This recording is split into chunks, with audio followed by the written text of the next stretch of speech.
रामकृष्ण हरी अवधूत चिंतन श्री गुरुदेव दत्त। श्रावण महिन्याला सुरुवात झालेली आहे आणि 28 तारखेला पहिला सोमवार येत आहे। मग या पहिल्या सोमवारी कशा पद्धतीने पूजा करावी, कशा पद्धतीने उपवास धरावा आणि तो कधी सोडावा, उपवास धरताना कोणती भाजी भोजनामध्ये असावी आणि कोणती नसावी याची सविस्तर माहिती आपण या व्हिडिओमध्ये जाणून घेणार आहोत, म्हणून हा व्हिडिओ शेवटपर्यंत नक्की पहा। 28 जुलै या दिवशी आहे पहिला सोमवार आणि 29 तारखेला नागपंचमी असल्यामुळे या सोमवाराला अधिक महत्त्व आहे आणि जो नागपंचमीचा आपण उपवास पकडतो तो सुद्धा या दिवसापासूनच सुरुवात होत असतो। अतिशय महत्त्वाचा हा दिवस आहे।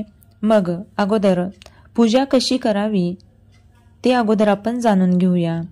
सोमवारी सकाळी पहाटे लवकर उठायचं आहे, म्हणजेच पहाटे 4 वाजता जर आपण पूजा करायला सुरुवात केली तर अतिशय उत्तम हा मुहूर्त आहे।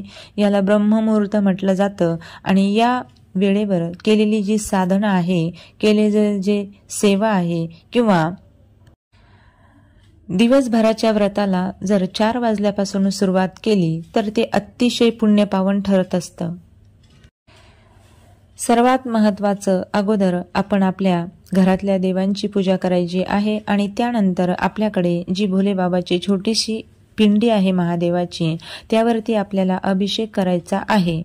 पंचोपचारी अभिषेक ज्यांना शक्य नाही त्यांच्यासाठी अतिशय सुंदर आणि साधी सेवा मी आपल्याला सांगणार आहे। ती म्हणजे अशी, अभिषेक तर आपल्याला करायचाच आहे, पण तुम्हाला पंचामृत जर नाही मिळालं किंवा शक्य नसेल तर तुम्ही पाण्याने आणि दुधाने महादेवाच्या पिंडीला अभिषेक करू शकता। तर तो कसा करायचा? एक ग्लास भरून किंवा फुलपात्र भरून पाणी घ्यायचं आणि तेवढंच दूध घ्यायचं आहे आणि एकदा 1 चमचा आपल्याला यामध्ये ठेवायचा आहे। एकदा दूध समर्पित करायचं आणि एकदा पाणी समर्पित करायचं। जोपर्यंत ते फुलपात्र्यातलं किंवा ग्लासमधलं पाणी संपत नाही तोपर्यंत 1 चमचा दूध आणि 1 चमचा पाणी घालत आपल्याला भगवान शिवाचा कोणताही एक मंत्र जप करायचा आहे। आणि तुमच्याकडे दूधही जरी उपलब्ध नसेल तर आपल्याकडे गंगाजल घरामध्ये असतं, तर या गंगाजलाने सुद्धा आपण भगवान भोलेनाथांचा अभिषेक करू शकतो। यानंतर सोमवारच्या दिवशीच पूजा करताना आपण कोणकोणती स्तोत्रे म्हणू शकतो? तर महामृत्युंजय जे कवच आहे, स्वामी समर्थांच्या पुस्तकात दिलेलं आहे, त्याचं आपण पठण करू शकतो। त्यानंतर भगवान शिवाचे जे 108 नाम आहेत तर ते नामस्मरण आपण या दिवशी करू शकतो। शिवमहिम स्तोत्राचा पाठ आपण या दिवशी करू शकतो। त्याच पद्धतीने जे शिवाध्याय दिलेले आहेत नित्यसेवेच्या पुस्तकामध्ये त्याचंही आपण या दिवशी पठण करू शकतो किंवा हे रुद्राध्याय म्हणून आपण भगवान भोलेनाथांच्या पिंडीवरती अभिषेक सुद्धा करू शकतो। अनेक जण ही सेवा करत असतात आणि त्यामुळे त्यांना खूप मोठा फायदा होत असतो, तर आपणही ही सेवा या सोमवारपासून करायला लागलं पाहिजे।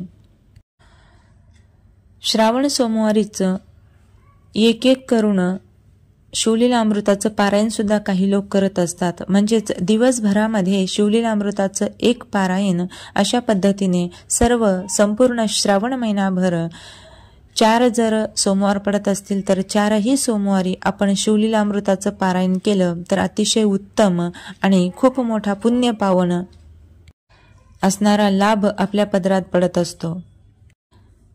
ज्यांना शक्य नसेल त्यांनी 3 दिवसाचे किंवा 5 दिवसाचे शिवलीलामृताचे पारायण केले तरी सुद्धा चालते, कारण शिवलीलामृत हा ग्रंथ जो आहे तो फक्त 15 अध्यायाचा आहे, त्यामुळे अतिशय छोटा आणि सुलभ ग्रंथ असल्यामुळे याचं पारायण 1 दिवसातही होतं, 3 दिवसातही होतं आणि 5 दिवसात सुद्धा आपण करू शकतो।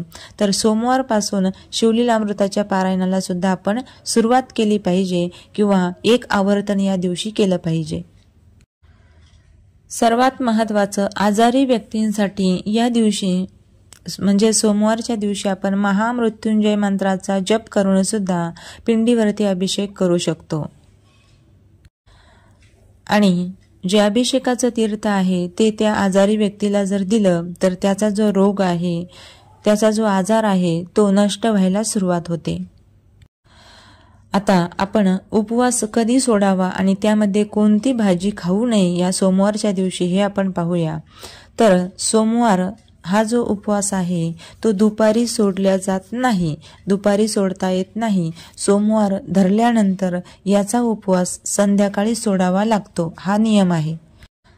संपूर्ण दिवसाभरामध्ये आपण जेव्हा काही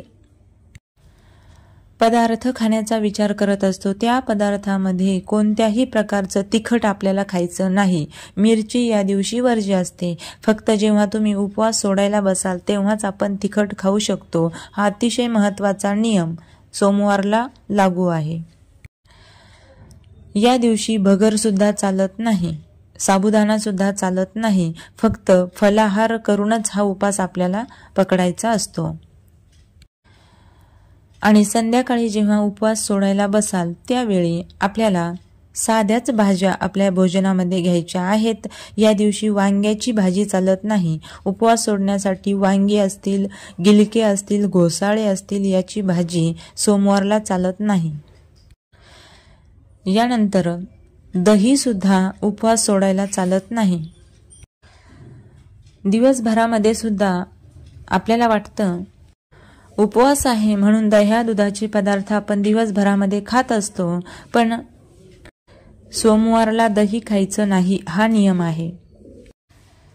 सर्वात महत्त्वाचा नियम, उपवास सोडताना कांदा चालत नाही, कारण महादेवाला कांदा चालत नाही म्हणून आपण सुद्धा कांदा खायचा नाही. कांदा लसूण दोन्हीही या दिवसाला वर्ज्य आहे. जर तुम्ही उपवास सोडताना कांद्याचा प्रयोग आपल्या भोजनामध्ये केला तर संपूर्ण दिवसभराचं जे आपण केलेलं पुण्य आहे, दिवसभराचा जो उपवास आहे त्याचं पुण्य नष्ट होत असतं. म्हणून सोमवारचा उपवास सोडताना आपल्या भोजनामध्ये कुठल्याही प्रकारे कांद्याचा प्रयोग करायचा नाही.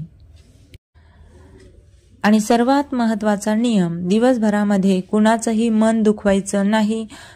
मनाने किंवा शरीराने कुठल्याही प्रकारचं पातक आपल्याकडून घडेल अशा पद्धतीचं वर्तन या दिवशी आपल्याला करायचं नाही. कुणाच्याही विषयी मनामध्ये द्वेष भावना ठेवायच्या नाही. कसल्याही प्रकारचा लोभ, कसल्याही प्रकारचा मोह या दिवशी आपल्याला आपल्या मनात येऊ द्यायचा नाही. दिवसभरामध्ये भगवान भोलेनाथाचं चिंतन, मानसिक जप आपल्याला करायचा आहे. म्हणजेच षडविकार रहित आपल्याकडून जर सोमवारचा उपवास घडला तर भगवान भोलेनाथ महाराज आपल्यावरती कृपा केल्याशिवाय राहणार नाहीत. आणि तुमच्या जीवनातील ज्या काही समस्या आहेत, ज्या काही अडचणी आहेत त्या सुद्धा सुटल्याशिवाय राहणार नाही. म्हणून अतिशय प्रेमाने, सद्भावनेने सोमवारचा उपवास धरायचा आहे. आणि शक्य तितका जप या दिवशी आपल्याला करायचा आहे. मानसिक जप केला तरी सुद्धा चालतो. आणि जर तुम्हाला वेळ असेल तर एका जागेवर बसून माळेवर सुद्धा आपण या दिवशी आपल्या गुरुमंत्राचा किंवा शिवमंत्राचा जप करू शकतो. अशा पद्धतीने सोमवारचा उपवास धरल्यानंतर आणि सोडल्यानंतर भगवान शिवाची आपल्यावर कृपा झाल्याशिवाय राहणार नाही. रामकृष्ण हरी. अवधूत चिंतन. श्री गुरुदेव दत्त.